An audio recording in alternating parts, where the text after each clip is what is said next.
Existencialismo socorre o corpo.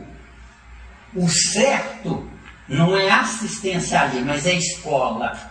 E dentro da escola, quem frequentar a escola, se estiver faminto, dá lá um pouquinho só. Porque se deixar ele comer à vontade, ele vai passar mal, porque está muito tempo sem comer, e aí não vai aproveitar nada.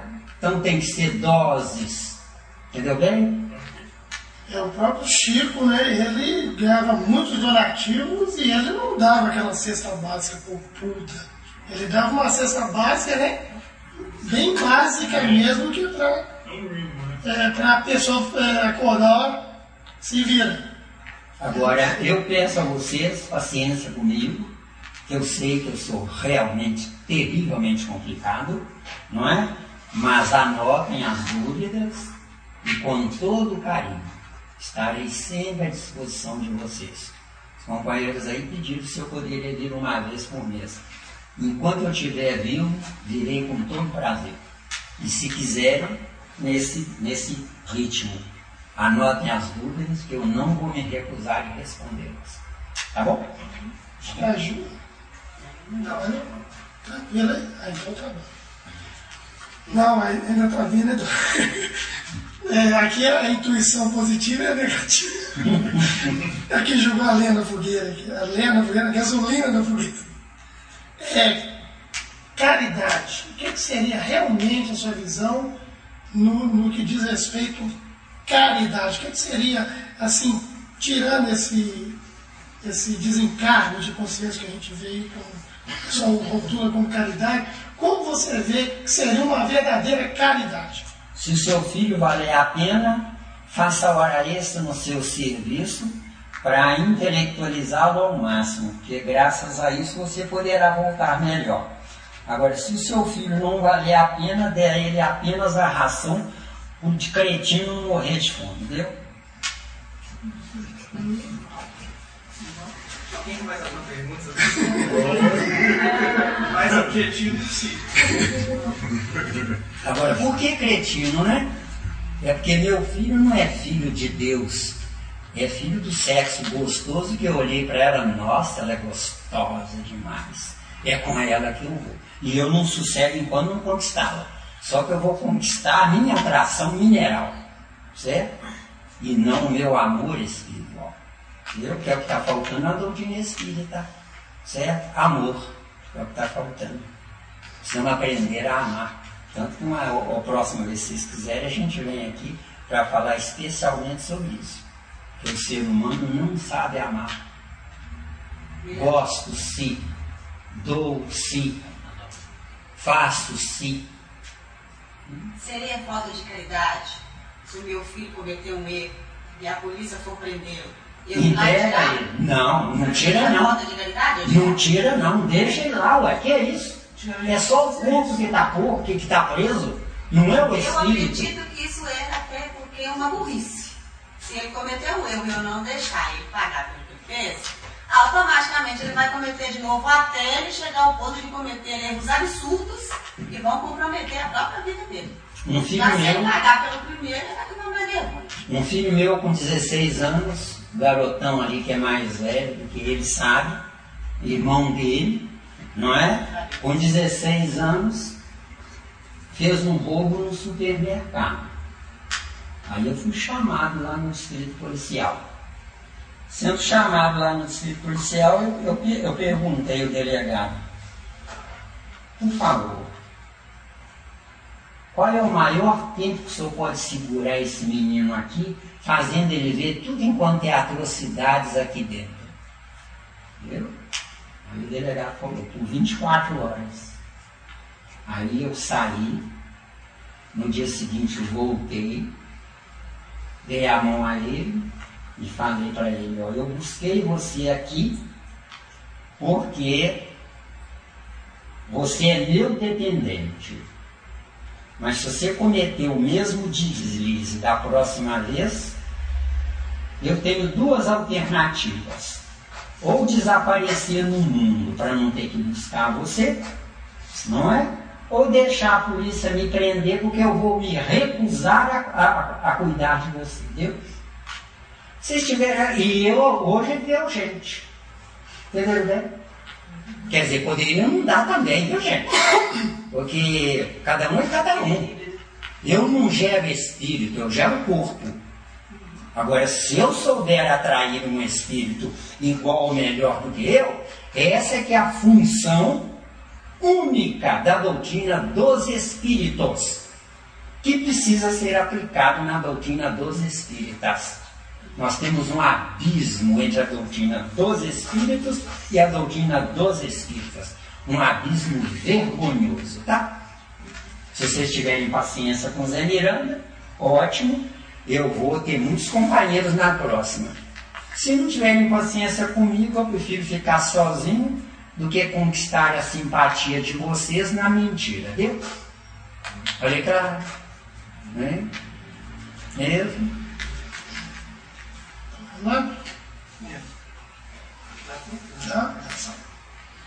Nesse enfoque que a nossa amiga Iris disse, nós temos que a lei máxima está sendo cumprida ao livre-arbítrio.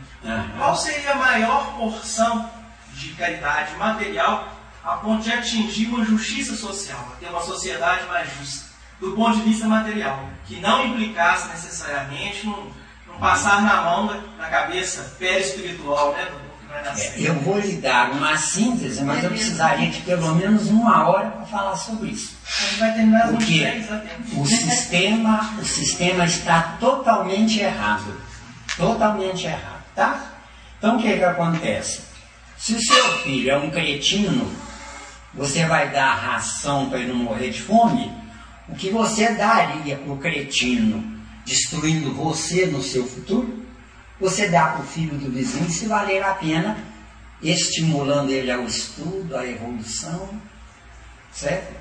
Porque o certo não é dar nada a ninguém, entendeu? Esse que é o certo. Fazendo concorrência com Deus. Fazendo concorrência com Deus. Não é? E se nós atentarmos bem para a coisa, a natureza é farta, né? E tudo se vende. O sujeito adquire lá um pedaço de lote lá e fala, isso é meu. Está na escritura no cartório. Agora a origem daquilo, como apareceu aquilo no mundo.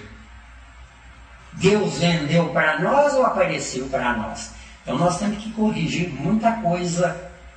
De acordo? Eu uso um pedaço de terra, não é? O certo mesmo, seria quando eu chegar no fim do meu tempo carnal, se meus filhos valessem a pena, ficaria para eles. Mas se não valesse a pena, ficaria para quem valesse a pena. Entendeu?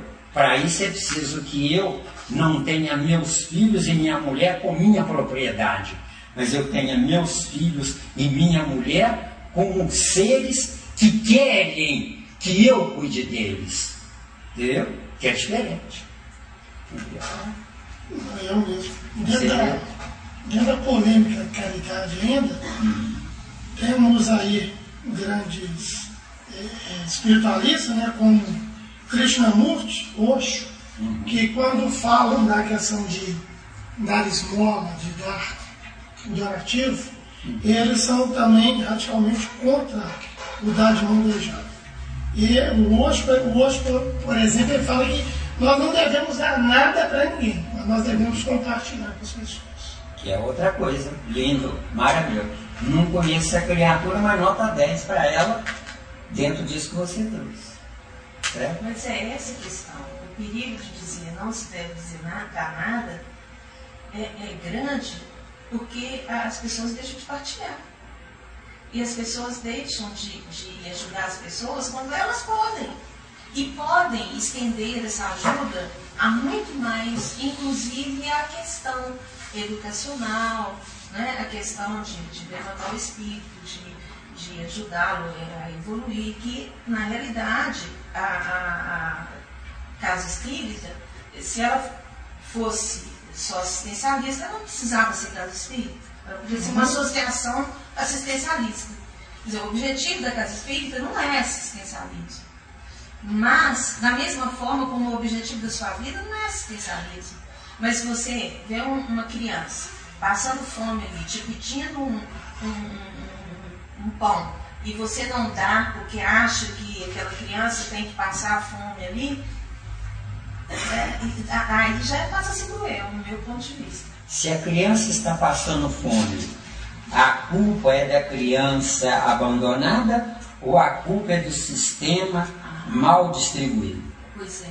E você dando o pão, presta atenção, e se você ajudar essa criança, o sistema constituído vai lhe dar diploma de honra ao mérito pela sua benevolência, fazendo a caridade com essa criança faminta e deixando eles sossegados com os milhares de reais que eles roubam da nação. Viu? Sim, mas se eu não der, a criança vai morrer de fome. E o que você tem com isso? Eu tenho consciência, a minha consciência, os ensinos de Jesus, que me diz o que eu fizer com qualquer um desses pequeninos é a mim. Eu repito. Por que eu não posso fazer? Por que eu não posso brigar por um sistema justo através de mil repito. E ajudar a criança? E eu repito, o que é que você tem a ver com isso? Agora eu tenho que dizer por quê, né? Não é isso mesmo? Por quê? Porque você está junto de corpos que nasceram baseados na desinformação.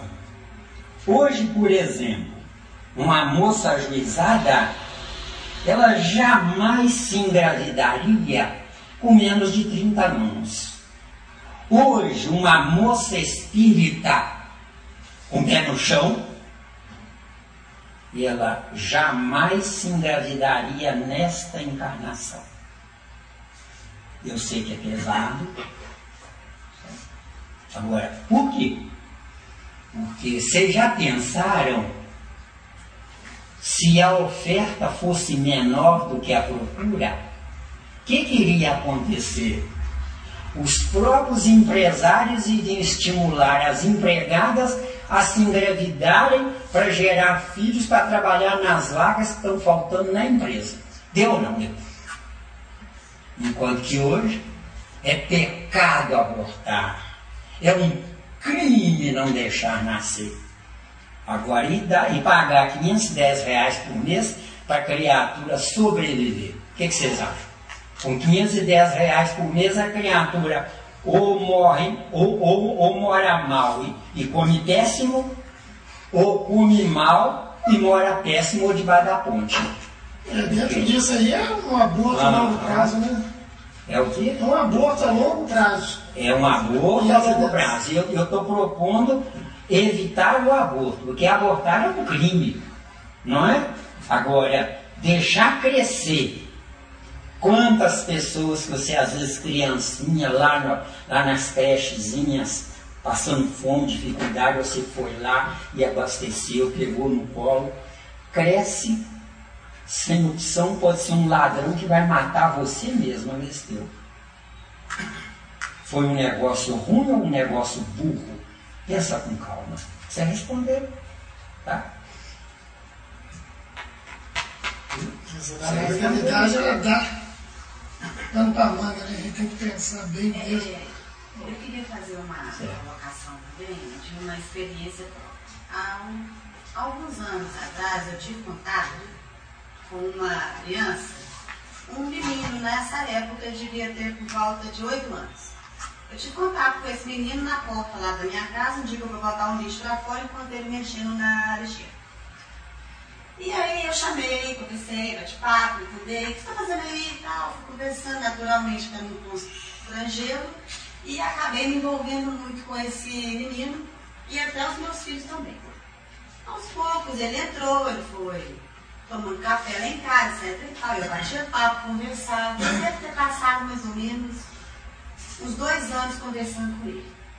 E eu conversar com ele, tentava estimular ele de todo jeito a estudar, fazia propostas para ele, se você estudar direitinho, eu vou tentar conseguir um estágio, alguma coisa com alguém para você aprender alguma coisa, algum ofício, dentro daquilo que eu achava que era possível ele aprender. E o tempo foi passando e um belo dia esse menino sumiu. Encontrei com ele algum tempo depois, nós demos a ele muita assistência, eu percebi que esse menino era um menino bom. Ele não era um menino do que ele ainda não tinha sofrido influências negativas até então. Ele era realmente bom. Ele foi incapaz de tirar qualquer coisa da minha casa e eu dei a ele liberdade mesmo. Agora, na minha casa, fizemos aniversário para ele, fez coisa toda. Nós nos envolvemos com ele. Passou um tempo, essa criança sumiu e algum tempo depois eu encontrei, ele estava assim, um verdadeiro bandido. Eu fiquei muito triste e conversando com um dos meus filhos, o mais velho, ele falou, olha mãe, a impressão que eu tive, isso foi o meu filho falando comigo, a impressão que eu tive é que a gente tentou ajudar o Wilton da maneira errada. Nós fomos no Wilton e nos comovemos com a história dele, nos envolvemos com ele, mas nós não fomos naquelas causas que poderiam corromper o Wilton, que não adiantou todo carinho, não adiantou todo o esforço que a gente fez por tentar ajudá-lo, mas o meio em que ele vivia, infelizmente, era muito propício a ele errar mesmo. Aí eu penso cá comigo, não julguei nada fora. O carinho que eu dei a ele foi de todo coração, não julguei nada fora, mas como você disse, eu não consegui ajudar. Então, minha amiga, esteja certa. Eu teria que ter em outras causas. É que ele vive. Esteja certa de um fator. Esteja certa de um fator preponderante. O erro não foi dele que se tornou um bandido. O erro foi do ambiente que ele nasceu. Agora, o ambiente foi criado pelo egoísmo do homem ou é uma espécie de voluntariado dos tolos bonzinhos que ajudam? Não precisam concordar comigo não, pelo amor de Deus, sabe? Ele teve contato com coisas que poderiam ajudar, mas não ajudou. Ele já opção dele. Foi a opção. Já é um absurdo aqui. Entre adotar uma criança e adotar um cachorro, saber que no final os dois podem te morder, o que é melhor? É melhor adotar o cachorro. Porque o cachorro ele não vai morder em você. Ele vai ser seu amigo mesmo. Enquanto que a criança, quando ficar adulto, se você for rico e for um espírito consumista, é capaz de matar você para gastar o dinheiro que você lutou para conseguir, deu? Eu lembrei aqui de um caso, vocês falando nisso tudo, eu lembrei do caso do Roberto Carlos, contador de história hoje, da FEBEM, né? Fugiu da FEBEM mais de 100 vezes e ele mesmo fala, ele era uma peste. Ninguém aguentava ele. Quando ele foi adotado pela última vez por uma francesa, ela levou ele para a França e lá no apartamento dela, ela quando voltou do trabalho estava alagada, porque ele entupiu tudo, abriu as torneiras todas e tudo. Quando ela chegou, viu aquilo, aquela coisa toda, ela foi, olhou para um lado, olhou para ele, deu um abraço e um beijo. Hoje ele é aí uma pessoa que faz uma diferença, não, só para quem não conhece, o Roberto Carlos, né, contador de história, que hoje a vida dele mudou. E ele fala que mudou com um simples abraço e um beijo. Nós estamos aqui, não estamos assim, podemos levar coisa generalizada, não, porque somos espíritos aqui. Talvez o espírito do Roberto Carlos, um espírito que precisava passar nisso tudo, para vir à tona, não é isso? De dar um exemplo também que os 99,99, né, eles também não podem ser surpreendidos com esse 1% que faz a grande diferença. Que é o caso da parábola das 100 ovelhas, não é isso? De Jesus, quando ele vai atrás daquela que não ficou com os 99. Ele faz essa toda a diferença. Então, só lá. Mas vamos enfatizar. Essa questão de adotar é muito complexa. Eu trabalho aquela senhora ali no Foramar, com 20 de cidade, naquela região de Paramora, que ela adotou 51 filhos, né? E esse processo começou a partir de 1993. Então, vários desses filhos são adultos. Carlos adotou 10, 12, 13 anos. E eu conheço alguns desses filhos. Eles são unânimes, eles são apaixonados, são todos. eles falam assim, não, todos nós somos apaixonados, porque temos interesse semelhante. E eu fico observando que eles se protegem enquanto irmãos, enquanto família. Realmente organizou-se uma família. É uma família que se protege as pessoas. Pois é, eu também tenho 2 filhos adotivos que eu amo alucinadamente, e que eu não adotei assim para me morder ou para não me morder.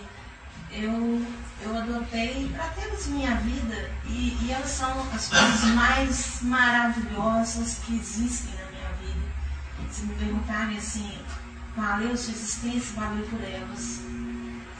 Por muitas coisas, mas se eu tivesse que escolher uma coisa, seriam elas.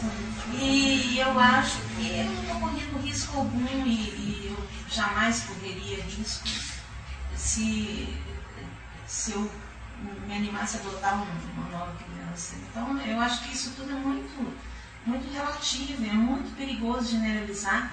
Inclusive, às vezes as pessoas ficam olhando o bem que a gente faz à criança e esquecem até de observar que, na verdade, a criança faz um bem muito maior a gente. Então, tem isso, essa relação de amor que a gente constrói e que é insubstituível. E que nada no mundo substitui essa construção de amor, esse se dar, esse construir, esse desenvolver amor, um amor pleno, condicional, sabe? Então, por isso que eu acho tudo muito perigoso, essa questão de colocar não isso leva aquilo. Eu acho que cada um de nós é único, e cada espírito encarnado aqui é único. Né? E essas relações são muito intrincadas, muito difíceis, repletas de 1000 variáveis. Agora, que a gente, na minha pobre visão aqui, eu acho que o que a gente não pode mesmo é perder uma oportunidade de dar amor. Se esse amor for uma palavra, um sorriso, um abraço, um beijo, mas esse amor pode ser também um pedaço de pão, um prato de comida, um quilo de arroz, um litro de leite. Uma colocação e depois uma pergunta aí para a Fernanda. Primeiro, a questão da caridade, acho que é muito importante a gente ter sempre um foco de qual é o objetivo daquela atividade ou daquela nossa ação. Porque a gente corre o risco de passar por um limite assim, eu estou preocupado com essa parte material, a parte animal, ou estou fazendo uma caridade, mas pensando no desenvolvimento, em apoiar espiritualmente aquele companheiro. E é claro que quando eu penso em apoiar espiritualmente o companheiro, eu estou me apoiando também. Então a caridade é uma oportunidade muito grande para a gente aprender a enxergar esse limite do que a gente pode fazer ou do que não fazer. Infelizmente, percebe hoje, quando eu falei do ápice, em todo o movimento espírita, é uma tendência muito grande, digamos assim, a sair dessa linha e focar muito essa parte mais visível, que é essa parte material. Eu entendo muito quando ele colocou assim, na questão, comparando o cachorro com o espírito, com uma criança, se for adotar, e dependendo de como vai ser esse espírito, eu entendo assim, depende muito do objetivo que nós vamos ter nesse trabalho e do que a gente almeja conseguir de desenvolvimento desse espírito. Porque só adotar a criança e preocupar em ser pai ou ser mãe, cuidando materialmente, isso aí é a parte mais fácil. Mas o que eu vou realmente colocar para que ele possa caminhar? E aí é uma pergunta, aí mirando, a gente vê no movimento espírita diversas casas que parece que elegem assim, alguns objetivos. Então nós temos, por exemplo, casas que têm um foco muito grande no trabalho assistencial. Um trabalho muito forte nesse sentido, e algumas são muito reconhecidas por esse trabalho. Na estrutura que elas conseguem montar, no número de pessoas que conseguem ajudar. E por outro lado, nós temos outras casas espíritas em que o foco não é esse. O foco é esse estudo, esse aprimoramento, fazer com que mais pessoas se aproximem e se introduzam ali nessa casa espírita e tenham um ambiente de estudo para que possam entrar nessa evolução. Como é que aí digamos assim, os nossos amigos espirituais, eles veem essa essa contraposição. Hoje nós temos dois focos bem diferentes aí, caminhando, né, no movimento espírita. Você concorda que Allan Kardec, antes de assumir a postura dele, ele relutou e foi um verdadeiro cético? Né? Por que ele foi um verdadeiro cético? Porque ele se baseava nas religiões assistencialistas. Ele disse uma coisa fantástica: fora da caridade não há salvação. Só que a caridade não é dar coisas. A caridade é evoluir a igualdade. A igualdade. A igualdade. É. Quando a Iris fala que quando a Iris fala que é relativo isso, eu concordo plenamente com ela, mas também eu acho que eles estão falando a mesma coisa, porém com dialetos. Porque Miranda também falou que é relativo quando falou da ração, não é isso? Mas se você for dar um filé mignon pro filho do vizinho que vale a pena, entendeu? Isso é verdade. Isso é relativo também. E está dentro disso. É dentro do foco, é dentro do prisma que a gente está vendo a coisa. Pode ser para o filho do vizinho e para o seu também. E para o seu também. Se vale a pena, eu acho que o amor é para quem vale a pena. Se fosse tão simples assim, esse amor exterior, porque as duas amigas, me desculpem, mas vocês falaram muito, mas só de amor exterior. O que acontece de verdadeiro? Não dando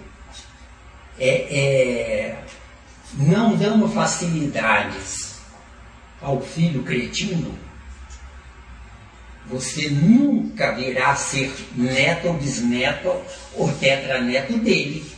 Enquanto que se você ajudar o filho do vizinho, porque vale um investimento, o filho do vizinho, a dívida dele é impagável pela eternidade. Por quê? Porque você não tinha nada a ver com o filho do vizinho. Você tinha tudo a ver com seu filho consanguíneo. E por que você não investiu nele? Porque você aprendeu a pensar no coletivo. Porque a conversa das nossas duas companheiras, legal. Só que nós estamos falando das individualidades.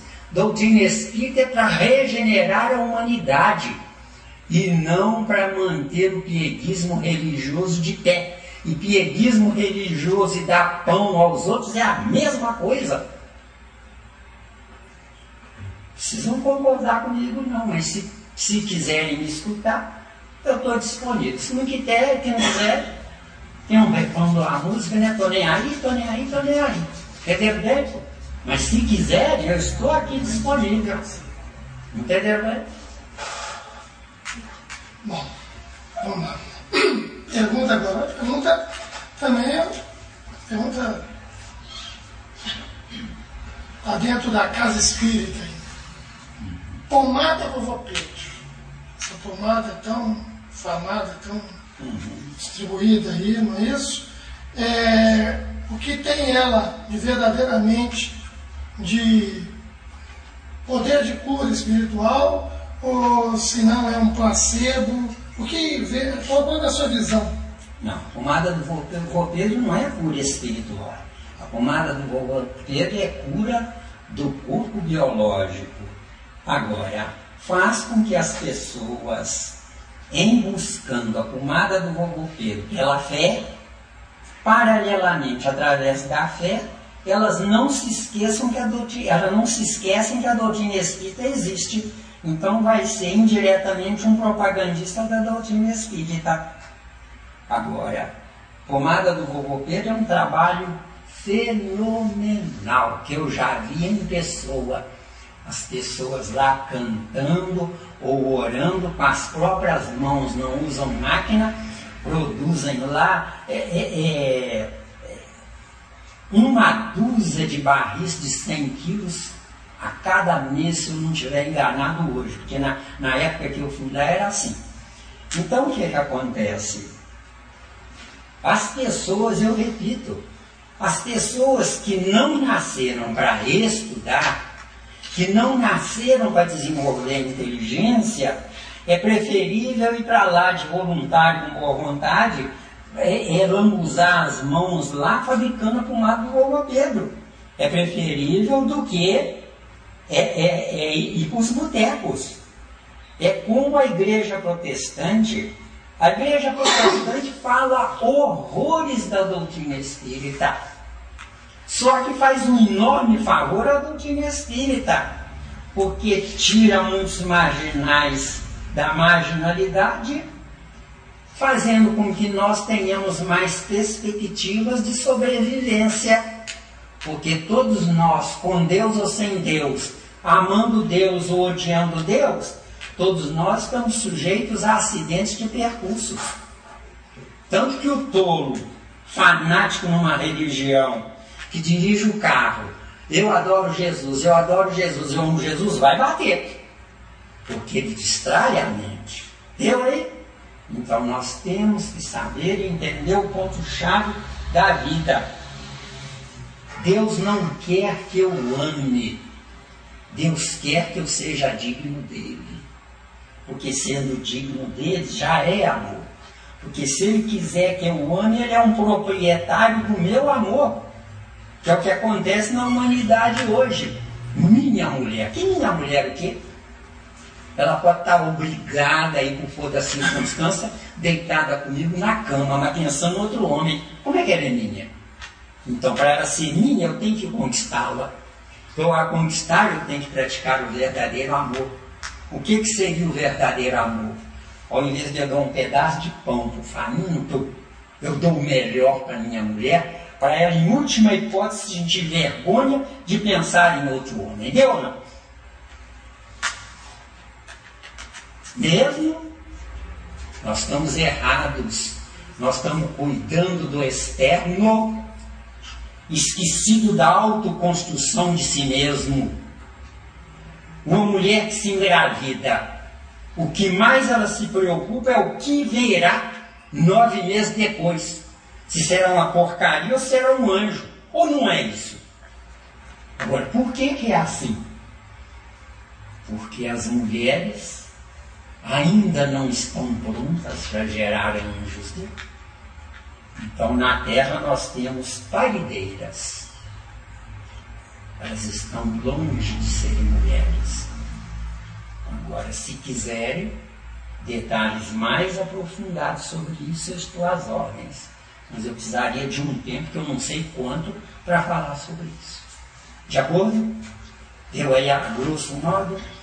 Pelo amor de Deus, parem de pensar nos outros. Olhem no espelho a cada um de vocês e vejam quanta coisa vocês têm que corrigir. De acordo? E esqueçam os outros. Por quê? Porque eu sou filho da discórdia, eu sou filho da dissidência, eu sou filho de Caim, eu sou filho do erro, eu sou filho do sexo animal, ou não? Doutrina espírita é para corrigir isso. Se não corrigirmos isso, doutrina espírita ou não, ou nada é a mesma coisa. Deu aí?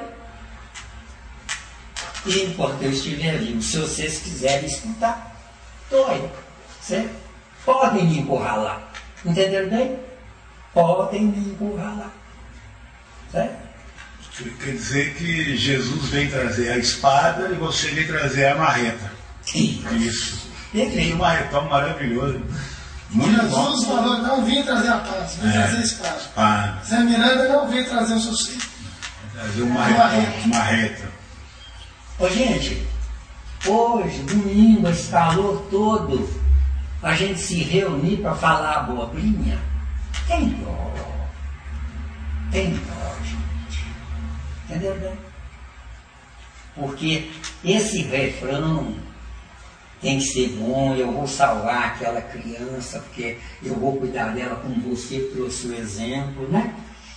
Esse garoto, minha amiga, veio para mostrar a você tudo que você não deve fazer. Entendeu? Quer dizer, ele veio de graça ensinar a você. Que é o que está acontecendo na Terra hoje. Ele conseguiu me ensinar ensinar que só gostar dele, só amar ele, só querer o bem dele, não ajudou ele em nada. Você esqueceu de fazer a pergunta principal a ele. Você me quer bem como sua irmã ou como sua mãe adotiva? Ou você me quer bem porque eu estou lhe dando mordomias provisórias? Viu? Eu mesmo? Está dando aí? Mas o bem que ela fez a ele, mesmo que momentâneo, ficou registrado. O bem que ela fez a ele, mesmo que momentaneamente, ficou registrado na vaidade dela. Pensa com calma. Precisa concordar comigo, tá? São as esparrelas do nosso inconsciente. É ótimo ter o título de bom. É ótimo ser o melhor vizinho. É ótimo ser prestativo. Mas atrás disso, se nós não abrirmos os olhos, nós estamos tentando comprar Deus com essas gentilezas. Deu? Tenha paciência, porque o Zé Miranda sabe que é. É que de vez em quando, instintivamente, a gente faz uma coisa boa e logo pensa, ó, positivo. Isso mesmo. Tá vendo, hein? Você viu, né? Quantos médiuns numa casa espírita, gente, vão para a reunião mediúnica esperando que os espíritos fiquem simpáticos a eles? A vida não é por assim. Eu não compro a simpatia de ninguém. Eu conquisto a simpatia. Agora eu conquisto grátis. Agora, como é conquistar grátis? Eu não preciso pagar nada, mas eu preciso mostrar à pessoa em foco que ela pode confiar em mim. Quem confia em quem? Pelo amor de Deus. Estão entendendo ou não? Quem confia em quem? Marido e mulher? Os espíritos confiam na gente? Não. Por que eles trabalham com gente? Boa, ele está. Deixa eu tomar cavadinha, né? E aí, eles não confiam. E por que eles trabalham com a gente? Jesus responde isso lá em. Falta de coisa melhor? Jesus responde a sua questão em Mateus 17:17. Ó geração incrédula e perversa, até quando estarei eu convosco e até quando vos suportarei? Ou seja, os espíritos, eles se vinculam a nós pelos valores positivos ou negativos que nós exteriorizarmos no pensamento e não na ação, tá? Porque eu posso dizer para minha mulher, eu lhe amo com todas as forças da minha alma, mas o meu pensamento está lá na vizinha. E quantos homens só conseguem ir ao orgasmo pensando em outra mulher? Ou quantas mulheres só conseguem ir ao orgasmo pensando em outro homem? E eu digo que eu acredito em Deus. Se eu sou uma porcaria, como é que eu posso acreditar em Deus? Eu tenho que acreditar em mim. Para isso eu tenho que me construir. E para me construir eu tenho que me derribar. Para me derribar eu tenho que nascer de novo, entendeu? Porque nesta encarnação é um efeito irreversível. Mas eu posso me reestruturar paralelamente numa nova causa para a próxima encarnação. Porque nós vivenciamos passado, presente, passado, presente, passado, presente. E onde é que está o futuro? Em lugar nenhum. Por quê? Porque o futuro depende da reestruturação no último presente. Entendeu? Eu sou filho do meu erro. E se eu não aprender a acertar, eu continuarei no erro. E Deus vai dizer com o ombro assim, estou nem aí, estou nem aí, estou nem aí. Agora, por quê? Porque Ele me deu a liberdade. Ele me deu um fragmento de inteligência. Ou usa ou morre. Se usar, nasceu um homem no mundo. Se morrer, já vai tarde. Deu bem? Ó, e eu não sei se vocês vão querer que eu volte, não. Não, pra mim eu garanto que você vai fazer. Não passou pela censura, né? Não passou pela censura. Você joga pesado demais. Ué, mas palavras doces. Eu gosto de coisa romântica. Palavras doces, palavras meigas guiam um filho. Ou via de regra, umas boas palmadas aí que guia. Não é? Eu falo com meu filho aqui, ó. Quando eu era menino, eu fazia xixi na calça com medo da minha mãe. Hoje, se eu deixar, eu faço xixi na calça com medo dele, vestiu. Ou não? Isso tem que ter um basta, tem que ter um fim.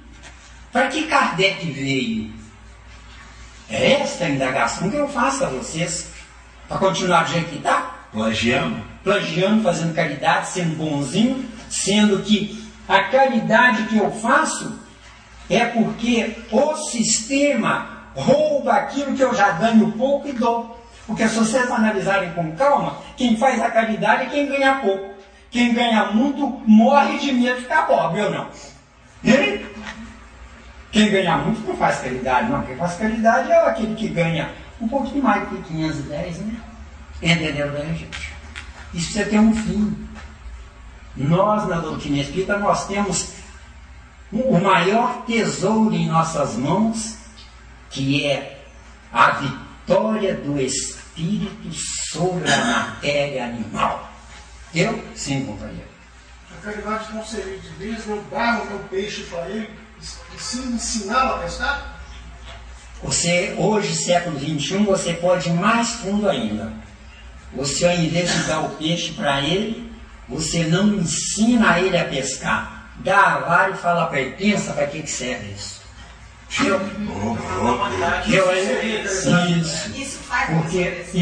Porque no tempo de Jesus a ignorância preponderava. Hoje prepondera a esperteza que se matou da ignorância esperta. Então isso não seria o bom, não seria o bem. Isso. Acho que o Luiz queria. Na verdade, eu fiz só um comentário sobre a questão da vaidade. O movimento espírita é muito vaidoso, né? Extremamente vaidoso, faz o bem muitas vezes para ter vaidade. E se eu fosse André Luiz, o espírito André Luiz, eu estava me mordendo de raiva, porque ele noticiou em nosso lar a questão dos bônus hora, e aí o movimento espírita passou a fazer da vida encarnada uma espécie de caixa eletrônico. Eu vou fazer o bem aqui, porque quando eu chegar no plano espiritual, eu tiro meu espiritual caixa do bolso e vou sacar várias quantias de bônus hora. E aí as pessoas não se motivaram pela alegria de fazer o bem, se motivaram pela alegria de juntar do banco espiritual a capitalismo espiritual. Espiritual caixa. É um pouco que as pessoas começaram. As pessoas começaram a não fazer o bem pela alegria de servir a Deus, mas pela alegria de juntar a bônus hora lá em cima e ser milionário lá no outro. Deixou de ser aqui e cancelar. Convém? É condizente o que você disse? Em relação à vaidade? Tranquilo. Aliás, vaidade, né? Existe alguém na Terra que não seja vaidoso? Não, né? Eu também desconheço. Então não existe quem não seja vaidoso na Terra. Quando é que a regeneração vai começar? Quando você for capaz de, reconhecendo a sua vaidade irreversível nessa encarnação, fizer jus a gerar um filho que não seja vaidoso, você vai ser neto ou trineto ou tetraneto dele. Aí é que você vai nascer sem vaidade. O que é vaidade? Caim matou Abel, isso é vaidade, vestiu. O mal matou o bem, ou não. Isso é vaidade. Entendeu bem? Tá claro? Eu quero fazer uma pergunta. Certo. Ela é a chefe, pode. A gente, se as mulheres aqui soubessem o que o Miranda me falou no dia, eu ficava muito feliz, viu?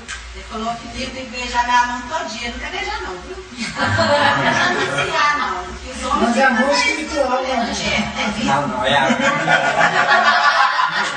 Falou que os homens têm que beijar a mão das mulheres se forem inteligentes. Se forem inteligentes. Ué. É claro, imagina comprar e não pisar com a gente. É filho. Ó, lá em casa eu carrego a água na peneira para meu amorzinho. Água na peneira. Ele congela ela antes, viu? Congela primeiro, né? Vamos subir.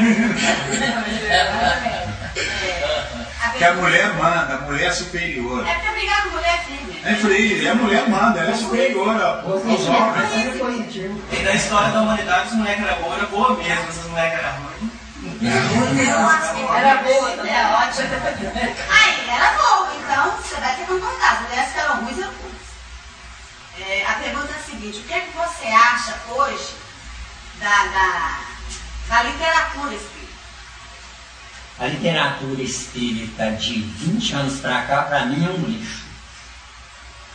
Viu, pai? Responder? Você até falou isso lá que é dívida, eu achei muito interessante. Eu, por infelicidade minha, né, me ofereci para fazer revisão em livros de uma editora. Fiz revisão de meia dúzia de livros. Depois disse para a editora: eu não aguento mais de ver tanta besteira. Não manda mais, não. Viu ver?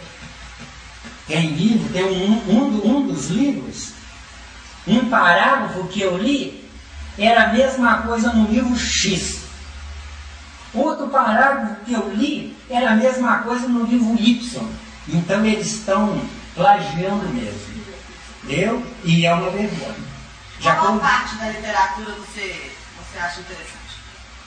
Eu gosto da área técnica, né? Certo? Científica. Eu gosto. Agora, para quem está dando os primeiros passos, Violeta na Janela é ótimo. Porque as porcarias que eu estou vendo por aí são 1000 vezes piores do que a Violeta na Janela, viu? Viu bem? Agora, para quem está dando os primeiros passos, qualquer porcaria serve. Agora, nós espíritas com 1 ano, 5 anos, 10 anos, precisamos acordar e ler que não basta o título de espírita. Eu tenho que ser digno da doutrina dos espíritos. Entendeu? O Sinai quer fazer uma pergunta? Os afetos e desafetos, os encontros. Qual a visão para isso, para crescimento? Enquanto não sabe viver, você não pode se encontrar com a sua alma gêmea. Senão ela vai estragar mais ainda se não sabe viver. No dia que você aprender a viver, e a doutrina espírita é para isso, sua alma gêmea vai procurar você. Porque a alma gêmea é um fato. Só que a alma gêmea não é aquela que vai fazer os meus buscos, mas é que vai compartilhar comigo na busca do desconhecido, entendeu? E à noite, né? É carinho para cá, carinho para lá, uma delícia, né? Na perspectiva não dos encontros geral. Mas você falou em afeto.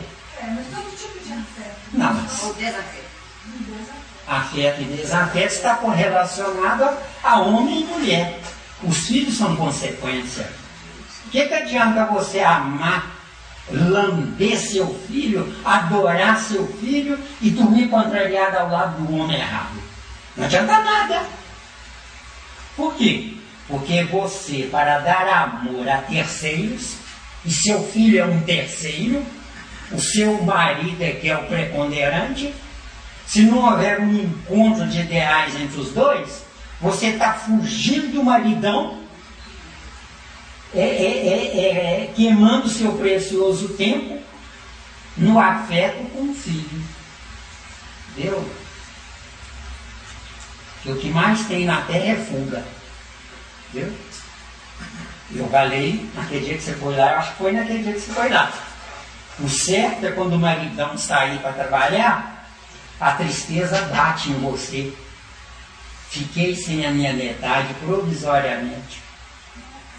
E o certo, certíssimo, é quando ele voltar, você abre os braços e vira para ele e diga: quanta falta você me fez. Aí ele vai deixar suas mãos, viu?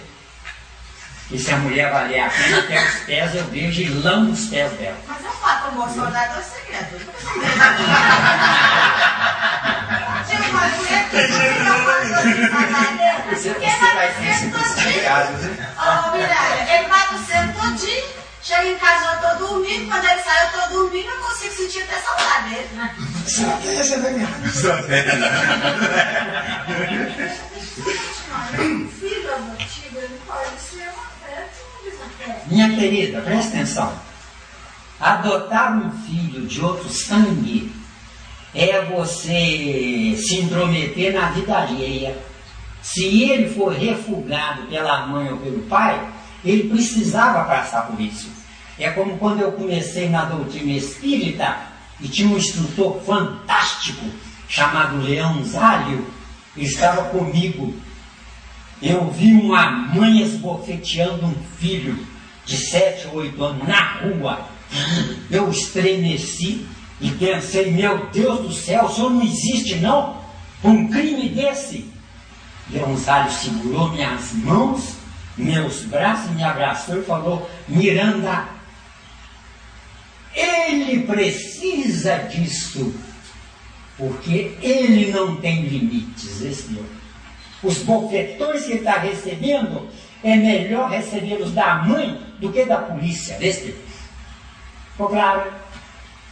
Quer dizer, nós temos que aprender a viver. Porque não sabendo viver, nós vamos interpretar erros, jurando que são acertos. E a doutrina espírita é pródiga para isso. Ou muda, ou vai morrer do mesmo jeito. É uma pilhada de mau gosto acreditar que o nosso lar está esperando por nós. A vitória do Chico Xavier como excelente ser humano e médico se deve então à maldade do madrinho? Acontece o seguinte, minha amiga. O Chico Xavier foi sacrificado por todos os espíritas egoístas, que dedicou uma vida inteira para psicografar mais de 400 livros. Se um dos espíritas tivesse entendido de fato a doutrina espírita, ele iria se sacrificar a metade, 200 e poucos livros. Se 3 espíritas, junto com ele 4, se conscientizassem que eu não devo sacrificar ninguém, o Chico Xavier iria psicografar apenas uma centena de livros. O único encarnado que teve ao lado dele, chamado Valdo Vieira, caiu fora. E o Chico Xavier ganhou uma fazenda com milhares de cabeças de gado e ele entregou tudo para a FEB. O Valdo Vieira falou, aqui ó, eu quero minha parte. Entendeu bem? E está lá ainda, lá, com aquela riqueza toda, e se separou do Chico. Agora, por quê? O certo, minha amiga, não é ninguém se sacrificar por muitos. O certo é muitos dividirem a tarefa para poucos. Deu para explicar ou não? Nós, os espíritas, somos perversos, indo na livraria comprar o livro que o Chico psicografou, porque 10 ou 20 ou 30 reais não paga o sacrifício de uma vida a meu favor. Deu? Nós estamos tremendamente equivocados. De acordo? Eu não existo para ser bom. Eu existo para não ser mal. E os espíritas foram maus com o Chico Xavier. Deu? E ele, no meu conceito, foi um trouxa estragador de espíritas. Deu? Isso que eu ia perguntar. Vamos dar um tempinho agora para o lanche? Não, tem um pouco, dá um pouquinho. 8 minutos. 8 minutos ainda? Acho que ajuda a fazer. Você poderia repetir só o final daquele primeiro período? Muitos dividiram o serviço de poucos. Nossa, pegar a ideia. Veja bem. Inclusive a própria frase. Veja bem. Você trabalha fora o dia inteiro. Eu vou sempre por outros caminhos, porque os que já entenderam, para que repetir, né? Vamos dizer, você trabalha fora o dia inteiro. Sua mulher está o dia inteiro lá em casa sofrendo com o menino levado. Não dá paz, não dá sossego. E a preocupação? Pode pôr a mão naquilo que pode, é perigoso. Não é isso mesmo? Você chega em casa, ela está exausta. Você se esborracha no sofá, vai assistir televisão ou jogo de futebol, e ela que se vira para dar comida a você. Não. Entendeu? Hein? Às vezes na mão ainda. Isso. Na mão. Isso. É o que nós fizemos com o Chico, entendeu? É melhor, é mais fácil comprar o livro pronto. Para quê? Ficar lá, né? Psicografando, né? em prece, meditação, pedindo plano espiritual que ajuda. Essa parte eu entendi. E a anterior, você falou sobre a divisão do trabalho. Eu foco naquilo. Você, ao invés de se esborrachar no sofá, vira para ela, beija a mão dela, porque ela ficou o dia inteiro cuidando do filho, que é seu. E quem gozou mais gostoso foi você gozou e caiu fora. E ela ficou 9 meses sofrendo e enjoando, carregando, às vezes, o cretino na barriga, né? Não é isso mesmo? E você é um gozador. Você chega em casa, sabedor disso, fala, querida, senta aqui no sofá, né? Que agora eu vou lhe dar tudo na mão. Viu? Você vai se sacrificar, é claro. Trabalhou o dia inteiro, uma tensão terrível, mas diante disso que você fizer, se ela pensar mal de você, em qualquer circunstância, ela vai sentir vergonha dela, Deus. Enquanto você for um gostosão que vai se esborrachar no sofá, bem feito se ela pensar mal de você, viu? Ficou claro? Quer mais? Esse aspecto eu compreendi, o que é retornar à textualidade daquela semana. Da ideia. Mas aí eu não consigo. Já foi pro espaço. Já foi pro espaço, que é intuído, né? Aí eu não consigo. Depois você vai ver o DVD, você vai. Obrigado. Ela sintetizou bem, né? Mas é muito difícil a frase. Depois eu fico admirado de ver a besteira que eu fiz. Preciso. Gente, eu sou luziense, como todos nós, grande parte aqui, e a felicidade de ter uma pessoa como Zé Miranda nessa casa é muito importante. Quando eu tomei conhecimento, eu não abri mão de participar dessa reunião, sabe? E dizer a vocês que eu estive muitos anos em um centro espírita e lá conheci o Zé Miranda. E as primeiras aulas que eu tive com o Zé Miranda, eu xinguei. Eu fui até na direção da casa espírita para reclamar dele, dizendo que ele era um louco e que, na verdade, o que ele estava falando era uma loucura, era uma doidice. E tem 24 anos que eu estou com ele, frequentando as aulas todas as terças-feiras, onde eu tenho muito a somar. Eu não melhorei nada no sentido pessoal, mas no sentido espiritual, o meu pensamento futuro, eu melhorei muito. Então, quando ele pede para ter paciência com ele, porque na verdade, o Zé Miranda vem trazer para a gente o que não é comum, o que é, na verdade, do avesso, do avesso, do avesso. É isso que é importante para que a gente possa pensar. Você não pede os refrões da música. Seresteiro nato é assim, né? Tem mais, dá para ter com mais um? Quase mesmo. 4 minutos? Então vamos falar um pouquinho sobre passe espírita e água fluídica. Uma reunião como essa, se vocês estiverem bem imbuídos, se vocês, mesmo não concordando, que é um direito de vocês, né, mas estiverem bem centrados em escutar, isso vale mais do que 1000 passes, viu? Agora, para o leigo, para o inocente, para o ingênuo, se ele sair de uma casa espírita sem o passe, ele não foi na casa espírita, viu? Eu vou responder. Isso mesmo para água fluídica. Mesma coisa para água fluidificada. Água fluidificada, a pessoa mesmo pode fluidificá-la. Isso aqui, por exemplo, né? H2O com um elemento químico aqui que eu coloquei, né? Essa água aqui é neutra, não faz nem bem nem mal. Agora, se eu ingerir essa água, olhando para a menina ali, nossa, como é que ela é feia! Quer dizer, eu vou envenenar a minha água. Da feiura que eu vi em você, mas que eu coloquei para mim. Certo? Ou seja, eu sou o que eu penso. E vou receber de resultado o que eu faço. Se eu olhar para você e pensar, nossa, menina feia, eu dei vida à feiura em você, que vai ser minha filha na próxima encarnação desse teu.